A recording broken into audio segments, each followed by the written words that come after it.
ایک خاتون تھی دیہات کی، سرکار صلی اللہ علیہ وسلم نے ان کے لیے ایک گھر بنوا دیا تھا، اور وہ حضور صلی اللہ علیہ وسلم کے گھر کے قریب یعنی مسجد نبوی شریف کے قریب رہا کرتی تھی۔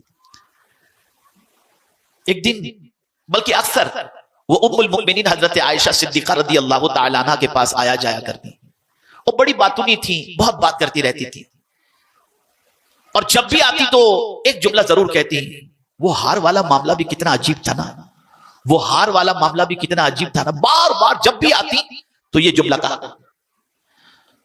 تو ایک دن حضرت ام المؤمنین عائشہ صدیقہ رضی اللہ تعالی عنہ نے فرمایا کہ یہ ہار والا معاملہ کیا ہے، تو جب بھی آتی ہے تو کہتی ہے وہ ہار والا معاملہ بھی بڑا عجیب تھا، کیا میں کیا بتاؤں امی جان، کیا بتاؤں آپ کو۔ پھر وہ کہنے لگی میں کنیز تھی، اور ہوا یہ کہ جن کے یہاں میں کنیز کی حیثیت سے تھی، ان کی بچی کو صاحب خانہ نے، گھر والوں نے ایک ایسا ہار عطا کیا تھا جو زر و جواہرات سے بھرا پڑا تھا۔ اچھا اس زمانے میں یعنی 18 کیرٹ گولڈ کے اندر ہیرے لگا دیے جاتے ہیں جیسے آج 22 کیرٹ کے اندر، 14 کیرٹ کے اندر، اس زمانے میں اس طریقے سے ہیرے نہیں لگاتے تھے، بلکہ چمڑے ہوتے تھے، چمڑے کے اندر ہیرے لگائے جاتے تھے اور اس کا ہار بنا کر کے پہنا جاتا تھا۔ تو ایک سرخ چمڑا تھا، اس سرخ چمڑے کے اندر ہیرے جڑے ہوئے تھے، اور وہ گھر والوں نے اپنی بچی کو یہ ہار پہنا رکھا تھا۔ اتفاق سے وہ ہار گرا بچی کے پاس سے، یا بچی رکھ دی، اتنے میں ایک چیل آئی اور آ کر کے وہ ہار اٹھا کے لے گئی۔ تھوڑی دیر کے بعد گھر والوں نے بچی سے کہا ہار کہاں ہے؟ تو بچی نے کہا مجھے نہیں معلوم۔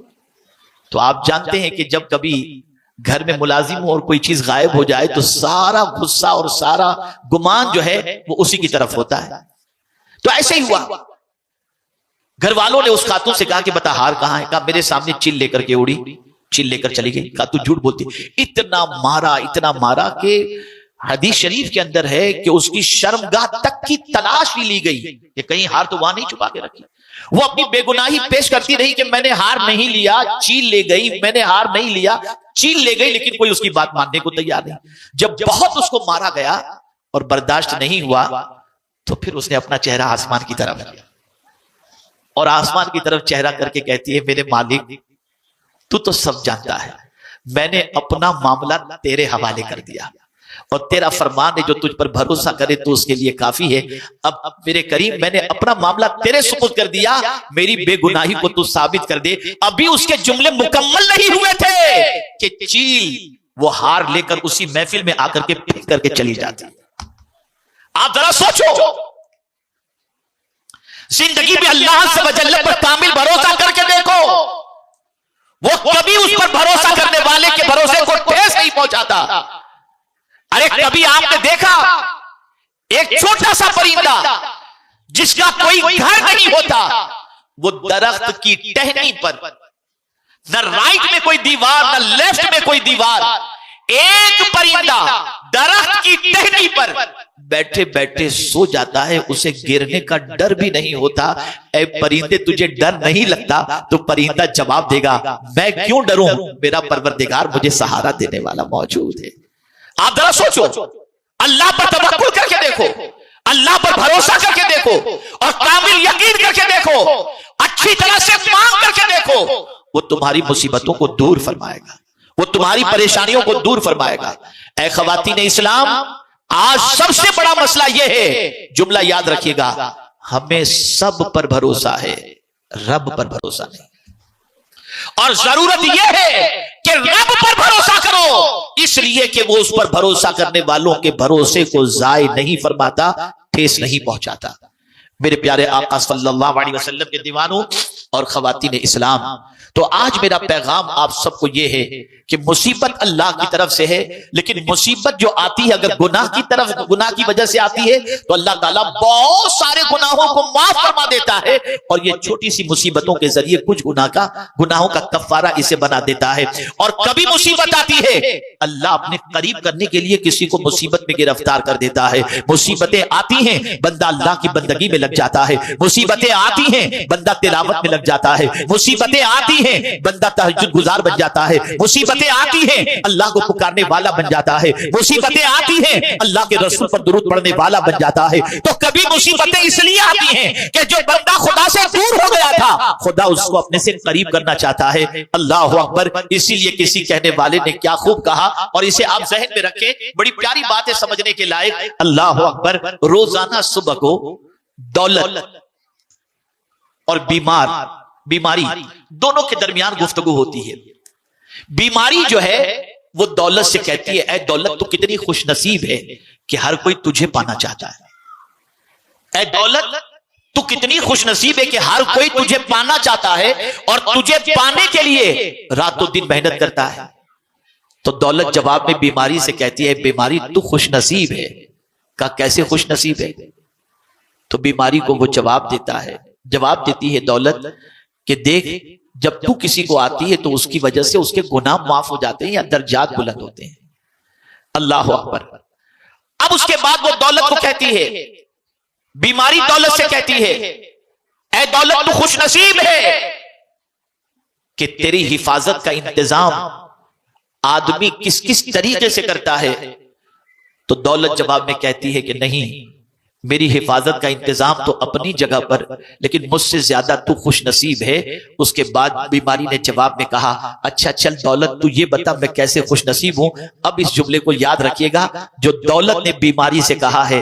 دولت کہتی ہے میں تو اتنی کم نصیب ہوں جسے مل جاؤں وہ خدا کو بھول جاتا ہے، اور تو اتنی خوش نصیب ہے کہ جس کو لگ جائے وہ خدا کو یاد کرنے لگ جاتا ہے۔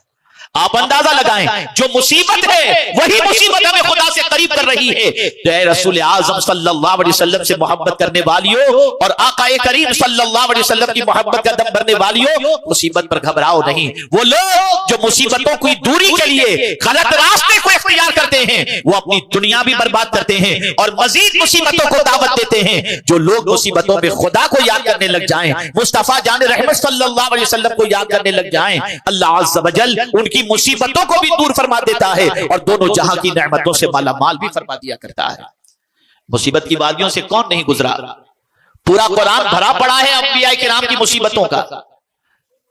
صحابہ کی زندگی دیکھیں، صحابیات کی زندگی دیکھیں تو آپ محسوس کریں گے کہ سب مصیبتوں کی وادیوں سے گزرے، لیکن انہوں نے مصیبتوں سے نپٹنے کا طریقہ بتایا، اور وہ طریقہ یہ ہے کہ تم اللہ عز و جل کی طرف رجوع کرو، اس پر کامل بھروسہ کرو، اس پر یقین کامل رکھو، وہ تمہاری مصیبتوں کو دور فرما دے گا۔ جو پروردگار شکم مادر میں پلنے والے بچے کو روزی دیتا ہے، جو پروردگار جل جلالہ شکم مادر سے نکلنے والے بچے کو اپنی قدرت سے پالتا ہوا نظر آتا ہے، وہی پروردگار جل جلالہ مصیبتوں کے موقع پر مصیبتوں کو دور کرنے کی قوت اور قدرت دونوں چیزیں رکھتا ہے۔ اسی لیے اس نے فرمایا امن یجیب المضطر اذا دعا ویکشف السوء، کون ہے جو بے قرار کی فریاد سنتا ہے اور مصیبتوں کو دور کرتا ہے؟ وہ میرا پروردگار ہے، وہ پالنہار حقیقی ہے، وہ معبود برحق ہے۔ اب اس کے لیے دو راستے میں آپ کو بتا دیتا ہوں جو قرآن نے بتائے ہیں۔ قرآن کہتا ہے استعینوا بالصبر والصلاۃ، صبر اور نماز سے مدد طلب کرو۔ دیکھیے رونے دھونے سے، شور شرابے سے، شکایت سے مصیبتیں جانے والی نہیں ہیں، لیکن اگر کوئی صبر کر لیتا ہے مولا تو ہی اگر اس میں راضی ہے تو ہم اس میں راضی ہیں، اور دامن صبر کو اگر کوئی تھام لے تو اللہ فرماتا ہے اے صبر کرنے والے تو تنہا نہیں ہے، ان اللہ مع الصابرین، کہ بے شک اللہ صبر کرنے والوں کے ساتھ ہے۔ تو اللہ عز و جل صبر کرنے والوں کے ساتھ ہے۔ یہاں سے یہ بات سمجھ میں آئی جب مصیبت آئے صبر کے دامن کو تھامو، اللہ کی شکایت نہ کرو، اللہ کا شکوہ نہ کرو، اللہ عز و جل کے حوالے سے غلط سلط جملے استعمال نہ کرو، بلکہ دامن صبر کو تھامو۔ اور دوسرا طریقہ یہ بتایا گیا کہ نماز سے مدد طلب کرو۔ وہ کون سی مصیبت ہے جس کے لیے اللہ نے نماز نہیں رکھی؟ اللہ کے رسول صلی اللہ علیہ وسلم نے نماز نہیں رکھی۔ اللہ اکبر۔ آپ دیکھیں سورج گرہن کے موقع پر نماز، چاند گرہن کے موقع پر نماز، گناہ ہو جائے تو صلاۃ التوبہ کے اعتبار سے نماز۔ اسی طریقے سے آپ دیکھیں رزق میں تنگی ہے، روزی میں برکت چاہیے تو صلاۃ الاوابین پڑھیں، چاشت پڑھیں، اشراق پڑھیں، یہ ساری نمازیں رکھی گئیں۔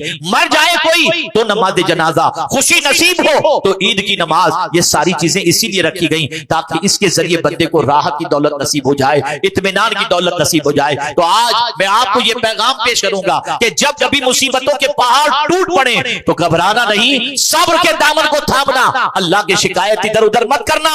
وہ پروردگار اگر سارے گناہوں پر پکڑ فرما لے تو ہم بچ نہیں سکتے، یہ تو اس کا کرم ہے کہ بہت سارے گناہ اس نے یوں ہی معاف فرما دیے۔ میرے پیارے آقا صلی اللہ علیہ وسلم کے پیارے دیوانوں اور خواتین اسلام، صبر کا دامن تھامو، نماز پڑھو۔ اور میرے آقا صلی اللہ علیہ وسلم کے علم میں یہ بات تھی کہ ایک زمانہ آئے گا کہ انگلیوں کے پور سے سارے کام چلتے ہوں گے، اور مرد ہو یا خواتین صرف ان کی انگلیاں چلتی ہوں گی۔ آج آپ دیکھ رہے ہیں انٹرنیٹ کے لیے آپ لیپ ٹاپ لے لیجئے، آئی پیڈ لے لیجئے، موبائل لے لیجئے، انگلیاں ہی چل رہی ہیں۔ اور یاد رکھیں حضور صلی اللہ علیہ وسلم نے، حضرت بصیرہ رضی اللہ تعالیٰ عنہ فرماتی ہیں کہ سرکار صلی اللہ علیہ وسلم نے فرمایا یہ تسبیح جو تم پڑھتی ہو نا، سرکار نے فرمایا اپنی انگلیوں کے پور پہ گنا کرو،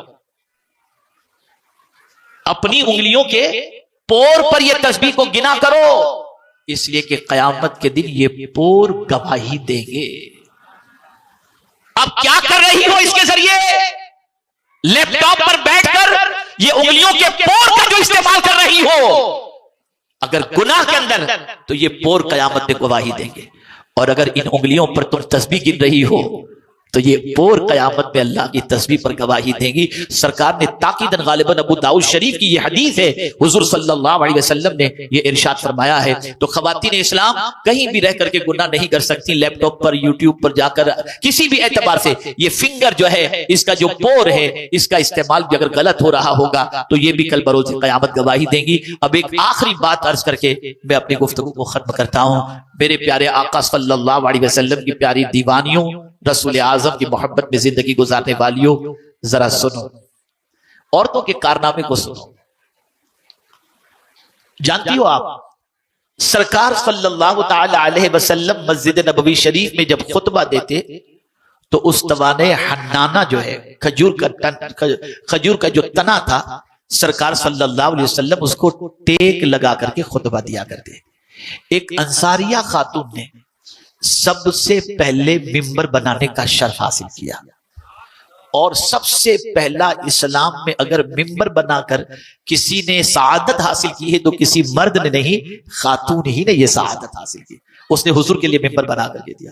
یہاں سے یہ بات سمجھ میں آئی کہ عورت اتنی بھی ناقص العقل نہیں ہے، اور اس عورت کی عظمت پر قربان کہ سرکار صلی اللہ تعالی علیہ وسلم کا خیال کرتے ہوئے حضور کے لیے اس نے ممبر بنا کر کے دیا۔ اب قیامت تک جتنے ممبر مسجد کے اندر بنتے رہیں گے اس ٹائپ کے، سارے کا سارا ثواب اس خاتون کو اللہ عطا فرماتا رہے گا۔ یہ عورتوں کی سوچ تھی۔ آپ بھی دین کے سلسلے میں، رسول اعظم صلی اللہ علیہ وسلم کی محبت کے سلسلے میں، معاشرے کی اصلاح کے سلسلے میں آپ بھی کوشش کریں، محنت و مشقت کریں، اور یہ بات اچھی طرح سے ذہن کے اندر رکھیں کہ اللہ عز و جل پر توکل کے اندر کوئی کمی آنے نہ دیں، چھوڑ دیں اس کے حوالے کر دیں سارے معاملات کو۔ وہ قادر مطلق ہے، اور اس سے زیادہ بھلا چاہنے والا کوئی دوسرا ہمارا ہے ہی نہیں، ہے ہی نہیں۔ کسی غلط راستے کو اختیار کر کے اپنی مصیبتوں کو دور کرنے کی کوشش نہ کرو۔ قرآن پڑھو، رسول اعظم صلی اللہ علیہ وسلم کی تعلیم کردہ دعائیں پڑھو۔ جب یہ ساری چیزوں کو تم اختیار کرو گے تو انشاءاللہ العظیم مصیبتیں بھی دور ہو جائیں گی، اور راحت قلب کی دولت بھی اللہ تعالیٰ عطا فرمائے گا۔ اللہ رب العزت جل جلالہ آقا کریم صلی اللہ علیہ وسلم کے صدق و توفیل جملہ خواتین اسلام کو اللہ اور اس کے رسول کے ارشادات پر عمل کی توفیق نصیب فرمائے۔